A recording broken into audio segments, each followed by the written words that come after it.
Бүйік ватан соғышы батырларын онытырға хақыбыз юк шундай девиз белән Салават көпір бакчасында тәрбияләнүчеләр 6 мәктәп укучылары илгә җиңү алып кайткан әби бабалары исемнәрен ак, зәңгәр, кызыл төсләрдәге солдат яулыгына язганнар. Солдатский платок – это символ нашей памяти. Мы не должны забывать тех, кто сражался за нашу Родину. Все участники акции собрали материалы о своих родственниках. Солдат яулыгы акциясендә катнашкан 127 баланың эше Россия флагы рәвешендә олы бер яулык итеп җыелган. Яулыкның озынлыгы исә 16 метрга сузылган. Сугышта булган туганның исем-фамилиясе, хәрби исеме, бүләкләре турында мәгълүматны балалар зур горурлык хисе белән язганнар.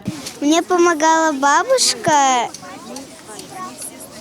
Посвящается ко Дню Победы, и сегодня вот тут вот я его увидела. Я сегодня увидела платок, который мы делали, и там был изображен мой дедушка Юкачев Степан Васильевич. Мы вместе с мамой делали платочек, там изображена каска и цветы.